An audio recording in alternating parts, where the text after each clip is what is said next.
ओम शांति आजिर ए आध्यात्मिक मंथनकु समस्तंकु स्वागत। आज आमे माने 14 अक्टोबर 2025 रो ब्रह्माकुमारीज दैनिक मुरली सेथिरु जो अमूल्य रत्न मिलिछि से विषय रे टिके गभीर भाबे आलोचना करिबा। आउ एही मुरली हमकु गोटे बहुत शक्तिशाली प्रश्न भी पचारुछि नुई कि जे एही जो सर्वोत्तम जुग चलिछि एहार सुजोग को आमे व्यर्थ न करी पूरा केमिति कामरे लगेई पारिबा। तेणु एहार पूरा लाभ पाइबाकु हेले मोर अनुरोध शेष पर्यंत आम सहित एही आलोचनारे रुहन्तु।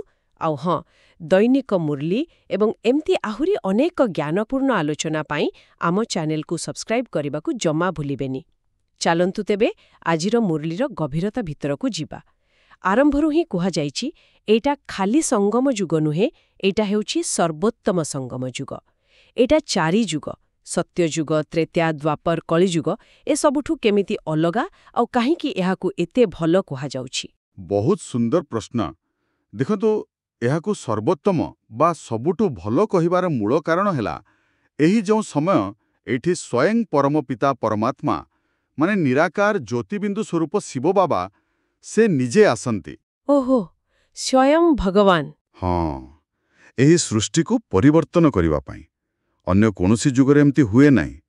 आउ एही समय रे ही माने मनीष जेतेबेले पूरापूरी पतित ही जाई थाए, अर्थात नैतिक आउ आध्यात्मिक स्तर रे पूरा तळकु खसी जाई थाए, सेही अवस्थारू पूरा पावन बा देवता स्तर को उठिबार सुवर्ण सुजोग पाए। अच्छा, जेमती लक्ष्मी नारायण से माने तो सत्यजुगर सर्वश्रेष्ठ मनुष्य ना, तो सेही पदवी पाइबा पई जो पुरुषार्थ दरकार माने आध्यात्मिक चेष्टा बा एफर्ट सेटा आमे खाली एई समय रे ही करि परिबा। आउ गोटे कथा शास्त्र रे जो कहंती ना श्रीकृष्ण पिपल पत्र रे भासी आसिले बाबा सेटा पूरा स्पष्ट करूछंती सेटा किछि साधारण पानी बा समुद्र कथा नुहे। ओहो, सेटा होछि ज्ञान सागरर कथा।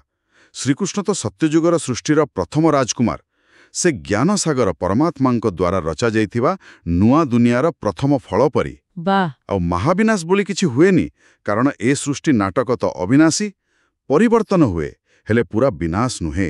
बाबा ए मूल कथा गुड़ाक नुआ पिलांक पई बारंबार दोहराउछंती। जहा टिके चिंता कराए पचरा जाइछि को कथा भाबिले कि कहिले ज्ञान मार्गरे आगे हबनी। आउ उत्तर दिया जाइछि ड्रामा रे थिले पुरुषार्थ करिबी, ड्रामा कराइले करिबी। एइटा सुनिले टिके द्वंद्व लागुछि मते। जदि सबु ड्रामा रे अछि तेबे पुरुषार्थ काई की करिबा? एइटा एकदम साधारण द्वंद्व। आउ एइठी ही बाबांक ज्ञानर सूक्ष्मता को बुझिबाकू पड़िबो। बाबा कहुछंती एमती भाबिबाटा गोटे प्रकारर आलस्य माने दायित्वहीनता। अच्छा, कारण मजा कथा कौन जानिछंती ए संगम जुगरे आमे जो चेष्टा करूचे, जो पुरुषार्थ करूचे सेटा भी ड्रामा रे अछि। ओहो, एमिति कथा। हाँ, भावंतु ड्रामार स्क्रिप्ट रे लेखा हेछि जे एई समय रे आमे निज भाग्य निजे गढ़िबा पई चेष्टा करिबा। तेणु ड्रामा रे थिले करिबी कहि चुपहेई बसी जिबा माने कौन? माने हेला ड्रामा रे आम पई थिबा से निर्दिष्ट भूमिका को ठीक से न तुलैबा। एटा तो भाग्य उपरे दोष लदी निष्क्रिय होई जिबा परी। बाबा आमको पूरा सक्रिय होई पुरुषार्थ करिबाकू कहउछंती, कारण सेही पुरुषार्थ ही आमको सेही श्रेष्ठ पद दबा। ताहले पुरुषार्थ करिबाता भी ड्रामार अंश? ए कथा शुणिले किछि लोकंकु लागि परे तेबे आउ चेष्टा करी लाभ कौन जदि सबु आगरो ठीक होई रही जाइछि। ए जो आलस्य भाव आसीपारे ताकू बाबा केमिति बुझाउछंती? बाबा एमिति बुझांती जे ड्रामार ज्ञान आमको साक्षी हबाकू सिखाए, निष्क्रिय हबाकू नुहे। फल विषय रे बेसी चिंता न करी निज काम निज कर्तव्य करिबाकू ए ज्ञान प्रेरणा दिए। आमे जानिपारू जे प्रत्येक आत्मा निज निज कर्म अनुसारे फल पाउछंती। एहा जानिले अन्यमानंक प्रति आम मनरे करुणा और सहनशीलता आसे। ठीक, किंतु निज पाई एही ज्ञान हेउछि सबुठु श्रेष्ठ पद पाइबा पाई पूरा दम लगेई पुरुषार्थ करिबार प्रेरणा। एहा बहुत भल भावरे स्पष्ट हैला। अच्छा, एबे आगकू बढ़िबा। परमात्मा आउ आत्मार सठिक परिचय से विषय भी मुरली रे कुहा जाइछि। विशेष करी शिव और शंकर भितरे जो भूल धारणा रहिछि सेटा दूर करा जाइछि। एटा गोटे बहुत कॉमन कन्फ्यूजन नई कि? निश्चित भावे एठी गोटे बड़ भ्रम को बुझिबा निहाती दरकार। शिव किए और शंकर किए? बाबा एहाकू बहुत सरल भावे बुझेइछंती। शिव हेउछंती निराकार परम पिता परमात्मा, सबु आत्मांकर बापा। हाँ, ସେ ଜ୍ଞାନ, ଶାନ୍ତି, ଆନନ୍ଦର ସାଗର। ଆଉ ଶଙ୍କର ହେଉଛନ୍ତି ସୂକ୍ଷ୍ମ ଶରୀରଧାରୀ ଦେବତା। ସେ ବ୍ରହ୍ମା ଆଉ ବିଷ୍ଣୁଙ୍କ ପରି ସୂକ୍ଷ୍ମବତନରେ ରହନ୍ତି। ଆଚ୍ଛା। ଶଙ୍କରଙ୍କର ଏହି ସୃଷ୍ଟି ନାଟକରେ ସିଧାସଳଖ କୌଣସି ଶାରୀରିକ ଭୂମିକା ନାହିଁ। ମୁଖ୍ୟ ଭୂମିକା ହେଉଛନ୍ତି ଶିବ ବାବାଙ୍କର, ଯିଏ ସ୍ଥାପନା କରନ୍ତି, ବ୍ରହ୍ମା, ଯାହାଙ୍କ ମାଧ୍ୟମରେ ସ୍ଥାପନା ହୁଏ, ଆଉ ବିଷ୍ଣୁ, ଯିଏ ପାଳନ କରନ୍ତି, ମାନେ ଲକ୍ଷ୍ମୀ ନାରାୟଣଙ୍କର ମିଳିତ ରୂପ। ଶିବ ବାବା କେବଳ ଏହି ସଙ୍ଗମ ଯୁଗରେ ହିଁ ବ୍ରହ୍ମାଙ୍କର ସାଧାରଣ ଶରୀରରେ ଆସି ସିଧାସଳଖ ଜ୍ଞାନ ଦିଅନ୍ତି, ଯାହାକୁ ଆମେ ମୁରଳୀ କହୁଁ। ସେ କିଛି ପ୍ରେରଣା ଦେଇ କାମ କରନ୍ତି ନାହିଁ, ନିଜେ ଆସନ୍ତି। ସେ ନିଜର ପୁରା ଜ୍ଞାନରୂପକ ସମ୍ପତ୍ତି ପିଲାମାନଙ୍କୁ ଦେଇ ପୁଣି ନିର୍ବାଣଧାମ ବା ପରମଧାମ, ମାନେ ଆତ୍ମାମାନଙ୍କର ନିଜ ଘରକୁ ଫେରିଯାଆନ୍ତି। ତାହେଲେ ଶିବ ବାବା ଆଉ ପ୍ରଜାପିତା ବ୍ରହ୍ମାଙ୍କ ଭିତରେ ସମ୍ପର୍କଟା କ'ଣ? ଦେଖନ୍ତୁ, ଶିବ ବାବା ହେଲେ ସମସ୍ତ ଆତ୍ମାଙ୍କର ପିତା, ପରମ ପିତା, ଆମ ସମସ୍ତଙ୍କର ଆଧ୍ୟାତ୍ମିକ ବାପା। ଆଉ ପ୍ରଜାପିତା ବ୍ରହ୍ମା ହେଉଛନ୍ତି ମଣିଷ ସୃଷ୍ଟିର ପିତା, ଆଦମ ବା ଆଦିପିତା, ଯାହାଙ୍କ ମାଧ୍ୟମରେ ଶିବ ବାବା ନୂଆ ବ୍ରାହ୍ମଣକୂଳ ରଚନା କରନ୍ତି। ପରେ ସେହି ବ୍ରାହ୍ମଣମାନେ ହିଁ ଦେବତା ହୁଅନ୍ତି। ଆଚ୍ଛା। ତେଣୁ ଆମେ ଆତ୍ମା ହିସାବରେ ଶିବ ବାବାଙ୍କ ସନ୍ତାନ ଆଉ ମଣିଷା ହିସାବରେ ବ୍ରହ୍ମାଙ୍କ ସନ୍ତାନ। ଆଉ ଲକ୍ଷ୍ମୀ ନାରାୟଣ ବା କୁମାରୀମାନେ କାହିଁକି ପୂଜା ପାଆନ୍ତି? କାରଣ ସେମାନେ ପୁରା ନିର୍ବିକାରୀ, ପବିତ୍ର। ସେମାନେ ବିକାର ବା କାମ ବାସନାରୁ ଜନ୍ମ ନିଅନ୍ତିନି। ତାଙ୍କ ଜନ୍ମ ଯୋଗ ବଳରେ ହୁଏ। ବା, ଏ ପରିଚୟ ତ ବହୁତ ଭ୍ରମ ଦୂର କଲା ସତରେ। ଏବେ ଆସିବା ମାଳା ଆଉ ପୂଜା କଥାକୁ। ମୁରଲୀରେ ଶ୍ରୀ ଶ୍ରୀ 108 ଉପାଧି କଥା କୁହାଯାଇଛି। 108ର ମାଳା, 800 ରତ୍ନ, ଏମିତିକି 16,018ର ମାଳା କଥା ବି ଅଛି। ଏତେ ସବୁ ସଂଖ୍ୟା ପଛରେ ରହସ୍ୟ କ'ଣ? ଏଗୁଡ଼ାକର ବହୁତ ଗଭୀର ପ୍ରତୀକାତ୍ମକ ଅର୍ଥ ଅଛି।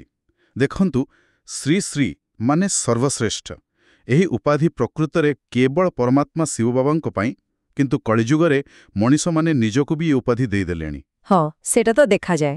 ଆଉ 108ର ମାଳା, ଏଇଟା ହେଉଛି ସେ ଶ୍ରେଷ୍ଠ ପୁରୁଷାର୍ଥୀ ଆତ୍ମାମାନଙ୍କର ସ୍ମାରକୀ, ଯେଉଁମାନେ ବାବାଙ୍କୁ ଠିକ୍ରେ ଚିହ୍ନି, ତାଙ୍କ ଶ୍ରୀମତରେ ମାନେ ଈଶ୍ୱରୀୟ ନିର୍ଦ୍ଦେଶରେ ଚାଲି, ବାବାଙ୍କ ସ୍ମୃତିରେ ରହି, ଯାହାକୁ ୟାଦ ବା ସ୍ମୃତିର ଯାତ୍ରା କୁହାଯାଏ, ଆଉ ଈଶ୍ୱରୀୟ ସେବା କରି ସବୁଠୁ ଉଚ୍ଚ ପଦ ପାଆନ୍ତି। ଏହି ମାଳାରେ ପ୍ରଥମେ ଥାଆନ୍ତି 8 ଜଣ ବିଶେଷ ରତ୍ନ, ଯେଉଁମାନେ ସବୁଠୁ ଆଗୁଆ। ତାପରେ 100 ମିଶି ହେଲେ 108। ଆଉ ଏହି କ୍ରମ ଆଗକୁ ବଢ଼ି ବଢ଼ି 16,108 ଯାଏଁ। ଏମାନେ ସମସ୍ତେ ବିଜୟୀ, ରୁଦ୍ରମାଳା ବା ବିଜୟମାଳା। ଏହି ପୁରୁଷାର୍ଥୀ ଆତ୍ମାମାନଙ୍କର ହିଁ ପ୍ରତୀକ, ଯାହାଙ୍କୁ ଭକ୍ତି ମାର୍ଗରେ ପୂଜା କରାଯାଏ। ଆଚ୍ଛା। ମୂଳ କଥା ହେଲା, ସ୍ମୃତି ଆଉ ସେବାରେ ଯିଏ ଯେତେ ଆଗୁଆ, ସିଏ ସେତେ ଉଚ୍ଚ ପଦ ପାଏ, ଆଉ ମାଳାରେ ସେତିକି ପାଖରେ ଆସେ। ବାବା କ'ଣ କହୁଛନ୍ତି? ସବୁ ଆତ୍ମା ଶିବ ବାବାଙ୍କ ପିଲା, କିନ୍ତୁ ସମସ୍ତେ ସମାନ ଭାବେ ସହଯୋଗୀ ବା ସେବାଧାରୀ ହୋଇପାରନ୍ତିନି। ଯିଏ ଯେତିକି ବାବାଙ୍କୁ ମନେ ପକାଇବେ, ତାଙ୍କ ବିଶ୍ୱ କଲ୍ୟାଣ କାମରେ ସାହାଯ୍ୟ କରିବେ, ସେ ସେତିକି ଉଚ୍ଚ ପଦ ପାଇବେ, ସେତିକି ପୂଜ୍ୟ ହେବେ। ବ୍ୟବସାୟୀମାନେ ଯେଉଁ ଲକ୍ଷେ ଶାଳଗ୍ରାମ, ମାନେ ଛୋଟ ଛୋଟ ଶିବଲିଙ୍ଗ ପରି ତିଆରି କରି ଯଜ୍ଞ କରନ୍ତି, ସେଇଟା ବି ଏଇ ଅଗଣିତ ସେବାଧାରୀ, ପୂଜ୍ୟ ସନ୍ତାନମାନଙ୍କ ପୂଜାର ହିଁ ସ୍ମାରକୀ। ଏସବୁ ଗଭୀର ରହସ୍ୟ କେବଳ ଜ୍ଞାନସାଗର ବାବା ହିଁ ବୁଝେଇ ପାରିବେ। ବାସ୍ତବିକ ଏ ମାଳାର ତତ୍ତ୍ୱ ବହୁତ ପ୍ରେରଣା ଦେଉଛି। ଆମ ନିଜ ପୁରୁଷାର୍ଥ ହିଁ ଆମ ସ୍ଥାନ ଠିକ୍ କରିବ। ଆଚ୍ଛା, ଏବେ ପାଠପଢ଼ା ବା ଅଧ୍ୟୟନ କଥାକୁ ଆସିବା। ମୁରଲୀରେ କୁହାଯାଇଛି ଯେ ଏ ଯେଉଁ ରାଜଯୋଗର ଶିକ୍ଷା, ମାନେ ଈଶ୍ୱରଙ୍କ ସହ ବୁଦ୍ଧି ଯୋଡ଼ିବା, ଏ ଶିକ୍ଷା ବହୁତ ସହଜ। ଏମିତିକି ଅଶିକ୍ଷିତ ଦୁର୍ବଳ ମାତାମାନେ ବି ପଢ଼ିପାରିବେ।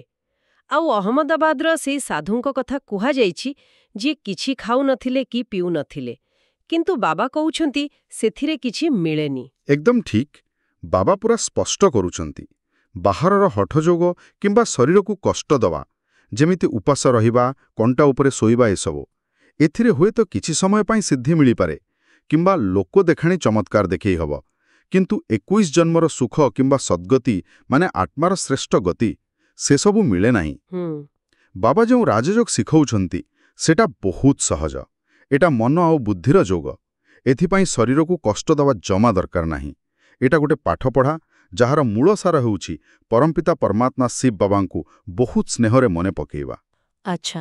ଏଇ ସ୍ମୃତି ଦ୍ୱାରା ହିଁ ଆମ ଆତ୍ମା ଉପରେ ଯେତେ ସବୁ ବିକର୍ମର ମଇଳା, ମାନେ ପାପକର୍ମର ଭାର ଜମିଛି, ସେସବୁ ସଫା ହୁଏ, ଆଉ ଆମେ ଜନ୍ମ ଜନ୍ମାନ୍ତର ପାଇଁ ଦୁଃଖର ମୁକ୍ତ ହିଁ ସୁଖୀ ହେଉ। କିନ୍ତୁ ଏଇ ଯେଉଁ ସହଜ କୁହାଯାଉଛି, ଏଇ ସ୍ମୃତିର ଯାତ୍ରାରେ ହିଁ ମାୟା ମାନେ ବିକାର ବା ନକାରାତ୍ମକତାର ଆକର୍ଷଣ ସବୁଠୁ ବେଶୀ ବିଘ୍ନ ପକାଏ ବୋଲି ବି କୁହାଯାଇଛି। ଆଉ ଶଙ୍କରଙ୍କର ତୃତୀୟ ଆଖି ଖୋଲିଲେ ବିନାଶ ହୁଏ ବୋଲି ଯୋଉ କଥା ଅଛି ସେଟା ବି ଭୁଲ ବୋଲି ବାବା କହିଛନ୍ତି। ଏମିତି କାହିଁକି? ହଁ, କାରଣ ଦେଖନ୍ତୁ, ଜ୍ଞାନ ଶୁଣିବା କି ବୁଝିବା ତ ସହଜ ଲାଗିପାରେ, କିନ୍ତୁ ନିରନ୍ତର ବାବାଙ୍କୁ ମନେ ପକାଇ ନିଜର ବିକର୍ମକୁ କାଟିବା ଆଉ କର୍ମାତୀତ ଅବସ୍ଥା ମାନେ କର୍ମର ବନ୍ଧନରୁ ପୁରା ମୁକ୍ତ ଅବସ୍ଥା, ସେ ଅବସ୍ଥାକୁ ପାଇବା ପାଇଁ ଅଧିକ ପୁରୁଷାର୍ଥ ଲାଗେ। ସେଇଟା ତ ଠିକ୍। ଆଉ ମାୟା ମାନେ ପାଞ୍ଚ ବିକାର, କାମ, କ୍ରୋଧ, ଲୋଭ, ମୋହ, ଅହଙ୍କାର, ଆଉ ସବୁଠୁ ବଡ଼ ହେଲା ଦେହ ଅଭିମାନ। ଏଗୁଡ଼ାକ ହିଁ ଏଥିରେ ସବୁଠୁ ବେଶୀ ବାଧା ଦିଅନ୍ତି। ଆଉ ଶଙ୍କରଙ୍କର ତୃତୀୟ ନେତ୍ର ଖୋଲି ବିନାଶ କରିବା କଥାଟା ବି ଗୋଟେ ଭୁଲ ଧାରଣା। ଆଚ୍ଛା। ହଁ, ବାବା ପୁରା ସ୍ପଷ୍ଟ କହୁଛନ୍ତି, ସେ ନା ବିନାଶ କରନ୍ତି ନା କାହାକୁ ପ୍ରେରଣା ଦିଅନ୍ତି। ପରିବର୍ତ୍ତନ ଓ ବିନାଶ ଏହି ସୃଷ୍ଟି ନାଟକର ନିୟମ ଅନୁସାରେ ନିଜେ ନିଜେ ହୁଏ। ବାବା କେବଳ ଆସି ପୁଣି ଥରେ ସ୍ୱର୍ଗ ସ୍ଥାପନା କରନ୍ତି। ଦେବତାମାନେ ତ କେବେ ପାପକର୍ମ କରନ୍ତିନି, ତେବେ ସେମାନେ କାହାର ବିନାଶ କାହିଁକି କରିବେ? ଏହିସବୁ ଗଭୀର କଥା ବାବା ନିଜେ ପ୍ରଜାପତି ବ୍ରହ୍ମାଙ୍କର ସାଧାରଣ ବୃଦ୍ଧ ଶରୀରକୁ ଗୋଟେ ମାଧ୍ୟମ ବା ରଥ ଭାବେ ମାନେ ଋଣରେ ନେଇ ବୁଝାଉଛନ୍ତି। ସେଥିପାଇଁ ବାବାଙ୍କର ଏହି ଆସିବାକୁ ଦିବ୍ୟ ଓ ଅଲୌକିକ ଜନ୍ମ କୁହାଯାଏ। ଏ ପାଠପଢ଼ାର ଲକ୍ଷ୍ୟ ହେଲା ନୂଆ ଦୁନିଆ ବା ସ୍ୱର୍ଗ ସ୍ଥାପନା କରିବା। ଆଉ ଏଇ ସୃଷ୍ଟି ରୂପକ ଡ୍ରାମା ବିଷୟରେ ଯାହା କୁହାଯାଇଛି ସେଇଟା ଆହୁରି ଆଶ୍ଚର୍ଯ୍ୟଜନକ ଯେ ଏଇଟା ଅବିନାଶୀ ଆଉ ସବୁବେଳେ ନୂଆ। ଏଇଟା କେମିତି ସମ୍ଭବ? ଗୋଟେ ଜିନିଷ ବାରମ୍ବାର ହେଲେ ତ ପୁରୁଣା ଲାଗିବା କଥା। ଏଇଟା ହିଁ ତ ଏଇ ଡ୍ରାମାର ଚମତ୍କାର। ଏଇ ଯେଉଁ ସୃଷ୍ଟି ନାଟକ, ଏଇଟା ଅନାଦି ଆଉ ଅବିନାଶୀ। ଏଇଟା କେବେ ଆରମ୍ଭ ହେଇନି କି କେବେ ଶେଷ ବି ହବନି। ଏଥିରେ ଯେଉଁମାନେ ଅଭିନୟ କରୁଛନ୍ତି, ମାନେ ଆମେ ସବୁ ଆତ୍ମାମାନେ, ଆମେ ବି ଅବିନାଶୀ ଅଭିନେତା। ଆଉ ଏଇଟା ସବୁବେଳେ ନୂଆ, କାରଣ ଯଦିଓ 5000 ବର୍ଷର ଏଇ ଚକ୍ରଟା ପୁରା ହୁବହୁ ରିପିଟ୍ ହୁଏ, ତଥାପି ପ୍ରତିଥର ଆମେ ସେଇ ଭୂମିକାକୁ ଗୋଟେ ନୂଆ ଅନୁଭବ ସହିତ କରୁ। ଆଚ୍ଛା। ସତ୍ୟଯୁଗ ଆଉ ତ୍ରେତୀୟା ଯୁଗରେ ଆମେ ଆତ୍ମ ଅଭିମାନୀ ଥାଉ, ସୁଖୀ ଥାଉ। ଆଉ ଦ୍ୱାପର ଆଉ କଳି ଯୁଗରେ ଦେହ ଅଭିମାନୀ ହୋଇ ସ୍ମୃତି ହରେଇ ବସୁ। ସେଥିପାଇଁ ଏ ଯୋଉ ପୁନରାବୃତ୍ତି, ଏଇଟା ଆମକୁ କେବେ ବିରକ୍ତ କରେ ନାହିଁ। ଗୋଟେ ସିନେମା ବାରମ୍ବାର ଦେଖିଲେ ବୋର୍ ଲାଗେ, କିନ୍ତୁ ଏ ଜୀବନ ଜାଟକରେ ସେମିତି ହୁଏ ନାହିଁ। ଆଉ ବାବା ତ ସ୍ୱର୍ଗର ରଚୟିତା। ସେ ସବୁବେଳେ ନୂଆ ଦୁନିଆ, ନୂଆ ଘର ହିଁ ତିଆରି କରନ୍ତି। ପୁରାଣ ବା ନର୍କ ସେ ସ୍ଥାପନା କରନ୍ତି ନାହିଁ। ଆଉ ଏହି ସମୟରେ ହିଁ ସତ୍ୟ ପିତା ଆସି ସତ୍ୟ ଆଉ ଅସତ୍ୟ ଭିତରେ ଫରକ ବୁଝାନ୍ତି ଆଉ ସମସ୍ତଙ୍କୁ ସତ୍ୟ ବା ଶ୍ରେଷ୍ଠାଚାରୀ କରନ୍ତି। ଏ ଶ୍ରେଷ୍ଠାଚାରୀ ହେବାର ମହତ୍ତ୍ୱ କ'ଣ? ହଁ, କେବଳ ସତ୍ୟପିତା ଶିବ ବାବା ହିଁ ସତ୍ୟ। ସେ ହିଁ ଆସି ବୁଝାନ୍ତି କ'ଣ ସତ୍ୟ ଓ କ'ଣ ମିଛ। ଏବେ କଳିଯୁଗୀ ଦୁନିଆରେ ସମସ୍ତେ ମିଛ ବା ଦେହ ଅଭିମାନରେ ବୁଡ଼ି ରହିଛନ୍ତି। ଚରିତ୍ର ଆସୁରୀ ହେଇଗଲାଣି। ଲୋକେ ପରସ୍ପରକୁ ଦୁଃଖ ଦଉଛନ୍ତି। ସେଇଟା ତ ଦେଖାଯାଉଛି। ବବନ୍ତ ଜ୍ଞାନ ଦ୍ୱାରା ସତ୍ୟକୁ ଜାଣି, ସତ୍ୟ ପିତାଙ୍କୁ ଚିହ୍ନି, ନିଜକୁ ଆତ୍ମା ନିଶ୍ଚୟ କରି, ଦୈବୀ ଗୁଣ ଧାରଣ କରି ଶ୍ରେଷ୍ଠାଚାରୀ ହେବାକୁ ପଡ଼ିବ। ମାନେ ସତ୍ୟ ଚରିତ୍ରବାନ ହେବାକୁ ପଡ଼ିବ। ଶ୍ରେଷ୍ଠାଚାରୀ ହେଲେ ଯାଇ ଏ ଦୁଃଖମୟ ଦୁନିଆରୁ ମୁକ୍ତି ମିଳିବ। ଆଉ ଆଗାମୀ ସୁଖମୟ ଦୁନିଆରେ ଜୀବନ ମୁକ୍ତି, ମାନେ ଜୀବନରେ ଥାଇ ସବୁ ବନ୍ଧନରୁ ମୁକ୍ତି, ତାର ଅଧିକାର ମିଳିବ। ଏହି ଡ୍ରାମାରେ ସବୁ ଆତ୍ମା ନିଜ ନିଜ ସମୟରେ, ନିଜ ପାର୍ଟ ଅନୁସାରେ ନମ୍ବର ହିସାବରେ ସୃଷ୍ଟି ମଞ୍ଚକୁ ଆସି ଅଭିନୟ କରନ୍ତି। ଆଉ ଏ ଡ୍ରାମା ବିନା କୌଣସି ଟିକିଏ ବି ପରିବର୍ତ୍ତନରେ କଳ୍ପ ପରେ କଳ୍ପ ପୁରା ସେମିତି ରିପିଟ୍ ହୁଏ। ଏଇ ମୁକ୍ତି ଆଉ ଜୀବନ ମୁକ୍ତି କଥା, ଏହା ଉପରେ ମାତେଶ୍ୱରୀଜୀଙ୍କ ମତ ବି ଆଜିର ମୁରଲୀରେ ଦିଆଯାଇଛି। କୁହାଯାଇଛି ଯେ ଲୋକେ ମୁକ୍ତିକୁ ଭୁଲ ଭାବରେ ବୁଝନ୍ତି। ଏଇଟା ଟିକେ ବୁଝେଇବେ କି? ହଁ, ଏଇଟା ବହୁତ ଗୁରୁତ୍ୱପୂର୍ଣ୍ଣ କଥା। ମାତେଶ୍ୱରୀଜୀ ବୁଝେଇଛନ୍ତି ଯେ ସାଧାରଣତଃ ଲୋକେ ଭାବନ୍ତି ମୁକ୍ତି ମାନେ ସବୁଦିନ ପାଇଁ ଜନ୍ମମୃତ୍ୟୁ ଚକ୍ରରୁ ବାହାରି ଯିବା ଆଉ କେବେ ଏ ସୃଷ୍ଟିକୁ ନ ଫେରିବା। ହଁ, ପ୍ରାୟ ସମସ୍ତେ ସେୟା ଭାବନ୍ତି। କିନ୍ତୁ ବାବାଙ୍କ ଜ୍ଞାନ ଅନୁସାରେ ଏଇଟା ଠିକ୍ ନୁହେଁ। କାରଣ ଆତ୍ମା ତ ଅବିନାଶୀ ଆଉ ତାର ପାର୍ଟ ବି ଅବିନାଶୀ। ତେବେ ପ୍ରକୃତ ମୁକ୍ତି କ'ଣ? ପ୍ରକୃତ ମୁକ୍ତି ହେଉଛି ବିକାର ଆଧାରିତ କର୍ମବନ୍ଧନରୁ ମୁକ୍ତି। ଯେଉଁ କର୍ମବନ୍ଧନ ଆମକୁ ବାରମ୍ବାର ଦୁଃଖ ଭୋଗ କରାଏ। ଆଚ୍ଛା, କର୍ମବନ୍ଧନରୁ ମୁକ୍ତି। ହଁ, ଯେତେବେଳେ ଆମେ ଜ୍ଞାନ ଆଉ ଯୋଗ ଦ୍ୱାରା ନିଜର ବିକର୍ମ ସବୁ ନଷ୍ଟ କରିଦେଉ ଆଉ ଆଗକୁ କୌଣସି ବିକର୍ମ କରୁନାହୁଁ, ସେତେବେଳେ ଆମେ କର୍ମବନ୍ଧନରୁ ମୁକ୍ତ ହେଇଯାଉ। এইটা ହେଉଛି ପ୍ରକୃତ ମୁକ୍ତି। এইଟା ହେଲା ପ୍ରଥମ ସୋପାନ। ଆଉ ଏହି କର୍ମବନ୍ଧନରୁ ମୁକ୍ତ ହେବା ପାଇଁ ଈଶ୍ୱରୀୟ ଜ୍ଞାନ ଆଉ ରାଜଯୋଗର ଶକ୍ତି ଦରକାର, ଯାହା କେବଳ ପରମ ପିତା ପରମାତ୍ମା ହିଁ ଏହି ସଙ୍ଗମ ଯୁଗରେ ଆସି ଦିଅନ୍ତି। ସେ ହିଁ ସମସ୍ତ ଆତ୍ମାଙ୍କୁ ପ୍ରଥମେ ମୁକ୍ତି ଦିଅନ୍ତି, ମାନେ ବିକାର ଆଉ ଦୁଃଖର କର୍ମବନ୍ଧନରୁ ମୁକ୍ତି, ଆଉ ତାପରେ ଦିଅନ୍ତି ଜୀବନ ମୁକ୍ତି, ମାନେ ସ୍ୱର୍ଗରେ ସୁଖମୟ ବନ୍ଧନମୁକ୍ତ ଜୀବନ। ଏହାର ବରଦାନ ବା ଅଧିକାର ଦିଅନ୍ତି। ଏହି ମହାନ କାମ ପାଇଁ ସେ କେବଳ କଳ୍ପରେ ଥରୁଟିଏ ହିଁ ଆସନ୍ତି, ବାରମ୍ବାର ଆସନ୍ତିନି କି ଭିନ୍ନ ଭିନ୍ନ ଅବତାର ନିଅନ୍ତିନି, ଯେମିତି ଲୋକେ ଭାବନ୍ତି। ବାସ୍ତବିକ ମୁକ୍ତିର ଏହି ସଠିକ୍ ଅର୍ଥ ଜାଣିବା ବହୁତ ଜରୁରୀ ଥିଲା। ଏବେ ଆସନ୍ତୁ ଆଜିର ବରଦାନ ଆଉ ସଂକେତ ଉପରକୁ। ବରଦାନ ହେଉଛି ସ୍ନେହର ଆଦାନ ପ୍ରଦାନ କରି ସମସ୍ତଙ୍କୁ ସହଯୋଗୀ କରାନ୍ତୁ ଏବଂ ସଫଳତା ମୂର୍ତ୍ତ ହୁଅନ୍ତୁ। ବ୍ରାହ୍ମଣ ପରିବାରରେ ସ୍ନେହର ମହାଦାନୀ ହୁଅନ୍ତୁ। ଏହାର ଗଭୀର ଅର୍ଥ କ'ଣ? ଏଇଟା ବର୍ତ୍ତମାନ ସମୟ ପାଇଁ ଗୋଟେ ବହୁତ ବହୁତ ମହତ୍ୱପୂର୍ଣ୍ଣ ଦିଶା ନିର୍ଦ୍ଦେଶ। ବାବା କହୁଛନ୍ତି ଜ୍ଞାନ ଦବାନବା ସ୍ତର ପରେ ଏବେ ପରସ୍ପର ଭିତରେ ସ୍ନେହର ଆଦାନ ପ୍ରଦାନ ଉପରେ ବେଶୀ ଗୁରୁତ୍ୱ ଦେବାକୁ ହବ। ସ୍ନେହ ଉପରେ? ହଁ, ଯିଏ ବି ଆମ ସମ୍ପର୍କରେ ଆସୁଛନ୍ତି, ବିଶେଷ କରି ଆମ ବ୍ରାହ୍ମଣ ପରିବାର ଭିତରେ, ତାଙ୍କ ନିଃସ୍ୱାର୍ଥ ଭାବେ ସ୍ନେହ ଦିଅନ୍ତୁ ଆଉ ତାଙ୍କଠୁ ସ୍ନେହ ନିଅନ୍ତୁ। ଏଇଟା ହିଁ ସମସ୍ତଙ୍କ ପ୍ରତି ସ୍ନେହୀ ଆଉ କଲ୍ୟାଣକାରୀ ହେବାର ପ୍ରମାଣ। ଅଜ୍ଞାନୀଙ୍କୁ ତ ଜ୍ଞାନଦାନ କରିବାକୁ ହବ, କିନ୍ତୁ ବ୍ରାହ୍ମଣ ପରିବାର ଭିତରେ ସ୍ନେହର ମହାଦାନୀ ହେବାକୁ ପଡ଼ିବ। ଆଚ୍ଛା। ମନରେ ବି କାହା ପାଇଁ କୌଣସି ପ୍ରକାରର ନେଗେଟିଭ୍ ଭାବନା ନ ରଖି କେବଳ ଶୁଦ୍ଧ ସ୍ନେହ ରଖିବା ଦରକାର। କାରଣ ବାବା କହୁଛନ୍ତି ଯେଉଁଠି ସ୍ନେହ ଅଛି ସେଠି ଆପେ ଆପେ ସହଯୋଗ ମିଳେ, ଆଉ ଯେଉଁଠି ସହଯୋଗ ଅଛି ସେଠି ସଫଳତା ତ ନିଶ୍ଚୟ ମିଳିବ। ଠିକ୍ କଥା। ତେଣୁ ସଫଳତା ପାଇବାକୁ ହେଲେ ସ୍ନେହର ଭିତ୍ତିକୁ ପୁରା ମଜବୁତ କରିବାକୁ ପଡ଼ିବ। ଏହା ତ ସତ୍ରେ ସମ୍ପର୍କକୁ ମଧୁର କରିବା ସାଙ୍ଗେ ସାଙ୍ଗେ ସେବାରେ ସଫଳତା ଆଣିବାର ଚାବିକାଠି। ଆଉ ଯେଉଁ ଅବ୍ୟକ୍ତ ସଂକେତ ଅଛି ମନ ଦ୍ୱାରା ସେବା, ମାନେ ମାନସ ସେବା କରିବା, ଯାହାକି ଅସୀମିତ ସେବା, ଏହାର ଅର୍ଥ କ'ଣ? ଏଟା କେମିତି କରିବା? ଏଟା ଗୋଟେ ଅତ୍ୟନ୍ତ ଶକ୍ତିଶାଳୀ ସେବା। ବାବା କହୁଛନ୍ତି ଯଦି ବାଣୀ ଦ୍ୱାରା, ମାନେ ମୁହଁରେ ଜ୍ଞାନ ଦେଇ, ବା କର୍ମଣା, ମାନେ ଶରୀର ଦ୍ୱାରା ସେବା କରିବାର ସମୟ କି ସୁଯୋଗ କମ୍ ମିଳୁଛି, ତଥାପି ଆମେ ମନ ଦ୍ୱାରା ନିରନ୍ତର ସେବା କରିପାରିବା। ମନ ଦ୍ୱାରା କେମିତି? ନିଜ ମନ ଆଉ ବୃତ୍ତିକୁ, ମାନେ ଆଟିଟ୍ୟୁଡ୍ ବା ମାଇଣ୍ଡସେଟ୍କୁ ଏତେ ଶୁଦ୍ଧ ଆଉ ଶକ୍ତିଶାଳୀ କରିବା ଯେ ଆମର ଶୁଭ ଭାବନା, ଶୁଭ କାମନା ସାରା ବିଶ୍ୱକୁ, ଅନ୍ୟ ଆତ୍ମାମାନଙ୍କୁ ଶକ୍ତି ଦେବ। ଏହାକୁ ହିଁ କୁହାଯାଏ ମାନସ ସେବା। ଓହୋ। ଏଟା ଅସୀମିତ, କାରଣ ମନର ଗତି ସବୁଠୁ ବେଶୀ, ଆଉ ଏହାର କୌଣସି ସୀମା ନାହିଁ। ନିରନ୍ତର ଯୋଗୀ ଆଉ ନିରନ୍ତର ସେବାଧାରୀ ହେବାକୁ ହେବ। ମନ ଦ୍ୱାରା ଶୁଭ ଭାବନା, ଶୁଭ କାମନା ରଖି ସେବା କଲେ ଏଇଟା ଆମ ନିଜର ବ୍ୟକ୍ତିଗତ ପରିବର୍ତ୍ତନକୁ ଆହୁରି ଶୀଘ୍ର କରିବ, ଆଉ ନୂଆ ସୁନେଲି ଦୁନିଆର ସ୍ଥାପନାକୁ ବି ଶୀଘ୍ର କରିବ। ନିଜ ଉପରେ ଆଉ ଅନ୍ୟମାନଙ୍କ ଉପରେ ମନ ଦ୍ୱାରା ଯୋଗର ଶକ୍ତି ପ୍ରୟୋଗ କରି ପରିବର୍ତ୍ତନ ଆଣିବାକୁ ହେବ। ବାଃ! ତେବେ ଆଜିର ଏହି ପୁରା ଆଲୋଚନାରୁ ଆମ ଜୀବନରେ ଧାରଣା କରିବା ପାଇଁ ମୁଖ୍ୟ ସାର କ'ଣ କ'ଣ ମିଳିଲା?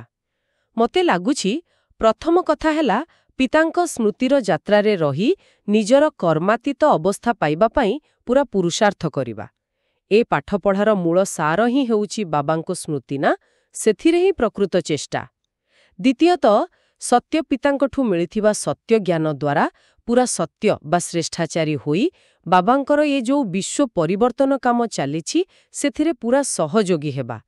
ଯେତିକି ସହଯୋଗୀ ହେବା ସେତିକି ଉଚ୍ଚ ପଦ ପାଇବା ଆଉ ପୂଜ୍ୟ ବି ହେବା। ଆଉ ତୃତୀୟରେ, ବିକାର ଆଧାରିତ ଯେତେ ସବୁ କର୍ମବନ୍ଧନ ଅଛି ସେଥିରୁ ନିଜକୁ ମୁକ୍ତ କରି ପ୍ରକୃତ ମୁକ୍ତି ଆଉ ଜୀବନ ମୁକ୍ତିର ଅଧିକାର ପାଇବା। ଏକଦମ ଠିକ୍। ଆଉ ଆଜିର ଏହି ଆଲୋଚନା ଶେଷରେ ଗୋଟେ କଥା ମନକୁ ଆସୁଛି, ଗୋଟେ ବିଚାର କରିବା ଭଳି ପ୍ରଶ୍ନ। ଯେମିତି ଆମକୁ ଅବ୍ୟକ୍ତ ସଂକେତ ମିଳିଲା, ଯଦି ଆମେ ସମସ୍ତେ ନିଜ ମନ ଦ୍ୱାରା ସେବା କରିବା, ମାନେ ମାନସ ସେବା, ଏହା ଉପରେ ଯଦି ଆମେ ସଚେତନ ଭାବେ ବେଶୀ ଧ୍ୟାନ ଦେବା, ନିଜ ବୃତ୍ତିକୁ ପୁରା ଶୁଦ୍ଧ ରଖି ସାରା ବିଶ୍ୱକୁ ଶୁଭ ସଂକଳ୍ପ ପଠାଇବା, ତେବେ ଏଟା କେମିତି ଭାବରେ ଆମର ବ୍ୟକ୍ତିଗତ ଆଧ୍ୟାତ୍ମିକ ପରିବର୍ତ୍ତନ ଆଉ ନୂଆ ସୁନେଲି ଦୁନିଆର ସ୍ଥାପନାକୁ ଆହୁରି ଶୀଘ୍ର କରିପାରିବ। ଏହାର ଯେଉଁ ସାମୂହିକ ପ୍ରଭାବ ସେଟା କେତେ ଶକ୍ତିଶାଳୀ ହେଇପାରେ, ଏହା ଉପରେ ନିଶ୍ଚୟ ଟିକେ ଚିନ୍ତନ ମନନ କରିବା ଦରକାର। ନିଶ୍ଚିତ ଭାବେ। ଆଉ ଶ୍ରୋତାମାନଙ୍କୁ ଅନୁରୋଧ, ଆପଣଙ୍କର ଏହି ଆଲୋଚନା ଉପରେ ଯାହା ବି ଅନୁଭୂତି ବା ବିଚାର ଅଛି ତାହା ଜଣାଇବା ପାଇଁ କମେଣ୍ଟ ବକ୍ସରେ ଓମ୍ ଶାନ୍ତି ନିଶ୍ଚୟ ଲେଖନ୍ତୁ। ଏବଂ ହଁ, ଏହି ଯେଉଁ ଅମୂଲ୍ୟ ଜ୍ଞାନ ଆମେ ଆଜି ପାଇଲେ, ଏହାକୁ ନିଜ ବନ୍ଧୁ ଓ ପରିବାର ଲୋକଙ୍କ ସହିତ ନିଶ୍ଚୟ ସେୟାର କରନ୍ତୁ, ଯାହାଦ୍ୱାରା ସମସ୍ତଙ୍କ ଜୀବନରେ ଶାନ୍ତି ଆଉ ଆନନ୍ଦର ଧାରା ବୋହିପାରିବ। ଓ ଏହି ଶୁଭ ସେବା ଦ୍ୱାରା ଆପଣ ମଧ୍ୟ ବାବାଙ୍କର ଅନେକ ଅନେକ ଆଶୀର୍ବାଦ ପାଇପାରିବେ। ଓମ୍ ଶାନ୍ତି। ଆପଣ ଶୁଣୁଛନ୍ତି ରେଡିଓ ତୋଷାଳୀ, ଆମ ମାଟିର ସ୍ୱର।